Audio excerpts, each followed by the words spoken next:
Hello students, welcome back. आज का हमारा टॉपिक है जीनस कीटोमियम, जो कि एस्कोमाइसिटिस का ही मेंबर है और आपके सिलेबस में ये थर्ड और लास्ट मेंबर है। So let's start it. Important features and life history of Chaetomium. ये आपका सिलेबस। एस्कोमाइकोटिना में आप टेफ्राइना और फाइलेक्टिनिया हम पढ़ चुके हैं और आज हम पढ़ेंगे Chaetomium. Okay, so let's start it. और उसके बाद आप बेसिडियोमाइसिटिस आपकी स्टार्ट होने वाली है। चलिए, क्लासिफिकेशन, क्लास एस्कोमाइसिटीज़, हाइमेनोएस्कोमाइसिटिडे 2, सीरीज़ पैरानोमाइसिटीज़। अब इनके अंदर सीरीज़ है, सीरीज़ डिपेंड करता है उसमें किस टाइप का सेंट्रम है। सेंट्रम के बारे में मैं लास्ट वीडियो में आपको बता चुकी हूँ, आप you can go through that video. Then order Xylariales, family Chaetomiaceae and genus Chaetomium. कई बार अधिकतर बुक्स में या कई बार क्या है, सब क्लास हाइमेनोएस्कोमाइसिटिडे 1 और 2 की जगह टोटल लिखा हुआ है यूएस्कोमाइसिटिडे। ओके, यूएस्कोमाइसिटीज़ या यूएस्कोमाइसिटिडे, तो आप यूएस्कोमाइसिटिडे भी लिख सकते हैं। और फिर उसके बाद ये जो हाइमेनोएस्कोमाइसिटिड है ये आएगा सीरीज़ के अंदर और पैरानोमाइसिटीज़ आएगा सब सीरीज़ के अंदर। तो अकॉर्डिंगली आप कैसे भी कर सकते हैं। ओके, या तो जिस तरह से मैंने लिखा है ये भी सही है, अदरवाइज आप सब क्लास लिख सकते हैं यूएस्कोमाइसिटिडे। देन आप लिख सकते हैं सीरीज़ हाइमेनोएस्कोमाइसिटीज़, देन सब सीरीज़ लिख सकते हैं पायरेनोमाइसिटीज़। ओके, चलिए, यदि हम इसकी बात करें ज़ाइलेरिया टाइप ऑफ सेंट्रम के अंदर क्या होता है, जो एस्कोगोनिया है they are formed free on the mycelium, मतलब जो एस्कोगोनियम है वो माइसीलियम पे फ्रीली पाए जाते हैं। ज़ाइलेरियल्स ऑर्डर के अंदर अधिकतर वो सारी पैरानोमाइसिटीज़ फंगस आती हैं जिनके अंदर ऑस्टियोलेट एस्कोकार्प होता है। एस्कोकार्प लेदरी होता है, ग्लोबोस होता है, यूनिट्यूनिकेट विद यूनिट्यूनिकेट एसआई। ओके, तो जो एसआई हैं वो यूनिट्यूनिकेट होती हैं और जो इनका पेरिथीशियम है या जो इनकी फ्रूटिंग बॉडी है वो ऑस्टियोलेट होती है। ज़ाइलेरियल्स के मेंबर अधिकतर सैप्रोफिटिक भी हो सकते हैं और कोप्रोफिलस फंगस भी ये हो सकते हैं। इनका जो इम्पॉर्टेंट फीचर यदि इसकी मैं बात करूं तो they loss their capacity to produce conidia. Okay, अभी तक हम एसेक्सुअल रिप्रोडक्शन में कोनिडिया की बात कर रहे थे और सेक्सुअल के अंदर एस्कोस्पोर्स की बात कर रहे थे। तो अब इस जेनेरा के अंदर कीटोमियम के अंदर हम सिर्फ एस्कोकार्प की ही बात करेंगे, बिकॉज ज़ाइलेरियल्स के जो मेंबर्स हैं अधिकतर they lost their capacity to produce conidia। Okay, चलिए, यदि फैमिली कीटोमिएसी के क्या साइलेंट फीचर्स हैं, जो फैमिली कीटोमिएसी के मेंबर्स हैं they are easy to recognise at a glance, because जो इनकी फ्रूटिंग बॉडी है, जो इनका पेरिथीशियम है, जो इनकी फ्रूटिंग बॉडी है, it is covered all over with long hair, और जो ओस्टियोल है इनका उसको भी ऑब्स्कर कर देते हैं लॉन्ग हेयर्स। तो यदि आप एट अ ग्लैंस आप देखते ही पहचान सकते हैं कि ये जो पेरिथीशियम है कवर्ड विद लॉन्ग हेयर, तो ये कीटोमिएसी का ही मेंबर होगा। ग्रीक वर्ड में हम देखें तो कीटो का मीन्स होता है लॉन्ग हेयर, इसी से ये जो जीनस है या जो नाम है जीनस कीटोमियम वो अराइज हुआ है कीटोमियम। ओके, तो कीटो मीन्स लॉन्ग हेयर। जो पेरिथीशिया है कीटोमिएसी की, जैसे मैंने पहले बताया ज़ाइलेरिया टाइप ऑफ सेंट्रम है, दैट मीन्स जो ये भी क्या एस्कोगोनियम भी सुपरफिशियली प्रेजेंट रहता है, तो जो पेरिथीशियम है वो भी कैसे बनते हैं, सुपरफिशियल ही बनते हैं। मेनली जो इनका करेक्टरिस्टिक फीचर्स है कि इनकी जो मेंबर्स हैं इस फैमिली के ये सेल्यूलिटिक होते हैं, दैट मीन्स वो सेलुलोज को ब्रेक कर देते हैं। ओके, और इसीलिए मैच्योर जो ये इनके एस्कोकार्प हैं मैच्योरिटी पर, वो अधिकतर आप कॉटन फैब्रिक्स के अंदर या पेपर के अंदर आप इनको ऑब्जर्व कर सकते हैं।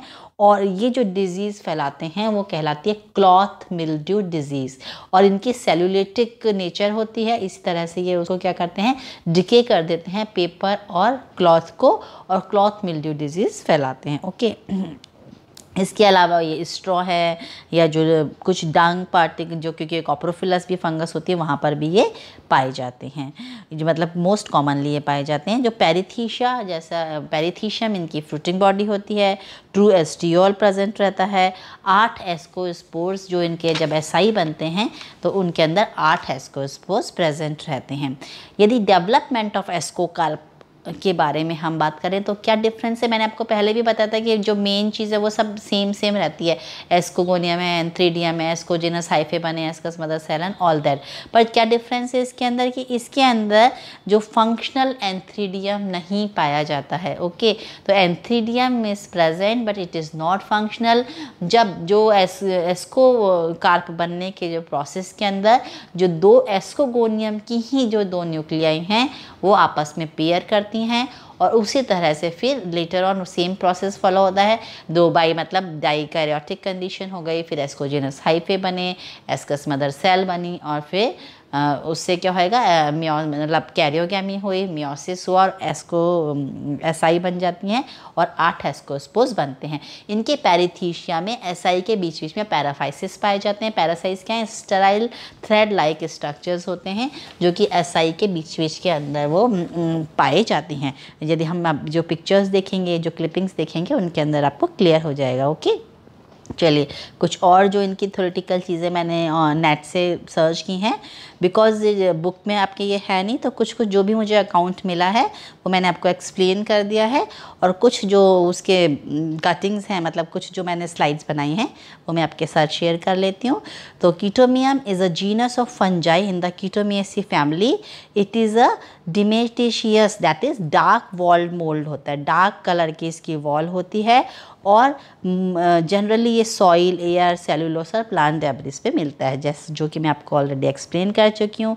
95 स्पीशीज़ इसकी वर्ल्ड वाइड प्रेजेंट रहती हैं according to the dictionary of fungi. Okay, और उसके अंदर से in 1817 Gustav Kunze establish the genus Chaetomium, ये इसकी हिस्टोरिकल इम्पॉर्टेंस है, और उसने ही classified the species to Chaetomium globosum and Chaetomium elatum. No further contributions to the genus were made until 1837, मतलब 1817 के अंदर गुस्टाव ने ये दो स्पीशीज़ बताई इसकी, कीटोमियम ग्लोबोसम एंड कीटोमियम इलेटम। उसके बाद इस पर कोई ज़्यादा वर्क नहीं हुआ 1837 तक। ओके, उसके बाद कुछ उन्होंने और भी कुछ बाद में कुछ और एक 28 स्पीशीज़ इसकी डिस्क्राइब की गई हैं ऑथर हॉस्टन ने। तो ये इसका हिस्टोरिकल इम्पोर्टेंस है।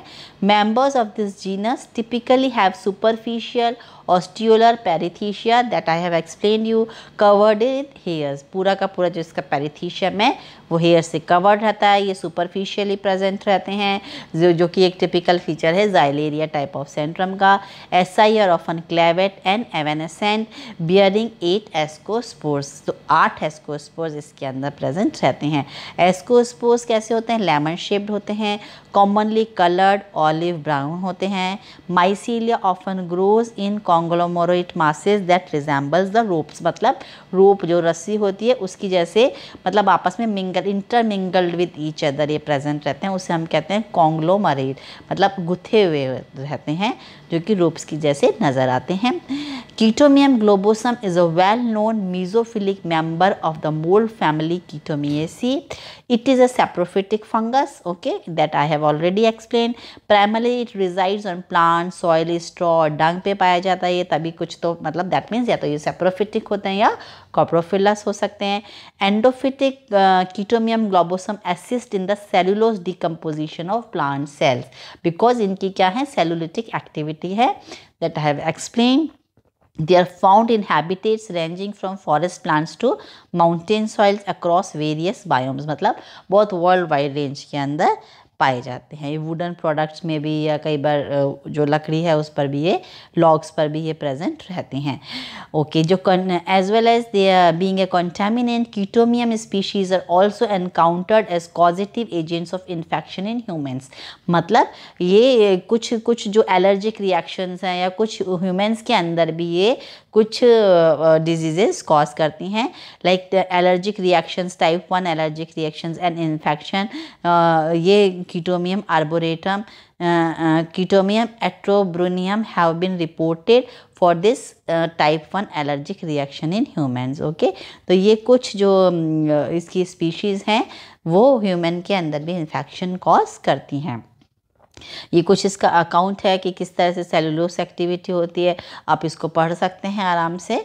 बाकी कुछ जो इसकी डिटेल अकाउंट है वो मैंने आपको एक्सप्लेन कर दिया है पहले में।